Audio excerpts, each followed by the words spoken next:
નમસ્કાર મિત્રો, વિડીયોમાં તમારું સ્વાગત છે। તો મિત્રો, અત્યારે ખૂબ જ મોટી અને દુઃખદ ખબર સામે આવી રહી છે।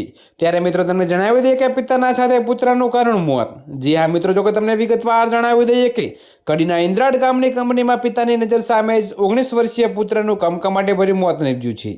જો કે મિત્રો, રાજસ્થાનથી આવેલા દેવરામ ચૌધરી જ્યારે ટ્રક રિવર્સ લઈ રહ્યા હતા, જો કે મિત્રો ત્યારે તેમનો પુત્ર મુકનારામ લોખંડનું ટેબલ ખસેડવા વચ્ચે ગયો હતો। ત્યારે મિત્રો તમને વધુમાં વિગતવાર જણાવી દઈએ કે પિતાનું ધ્યાન ન રહેતા પુત્ર દિવાલ અને ટ્રક વચ્ચે કચડાઈ ગયો હતો। જો કે મિત્રો ત્યારની આ ખૂબ જ મોટી અને દુઃખદ ખબર સામે મળી રહી છે।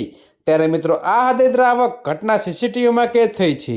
જો કે મિત્રો આ ઘટનાથી પરિવારે હાલ સોયો દીકરો ગુમાવ્યો છે।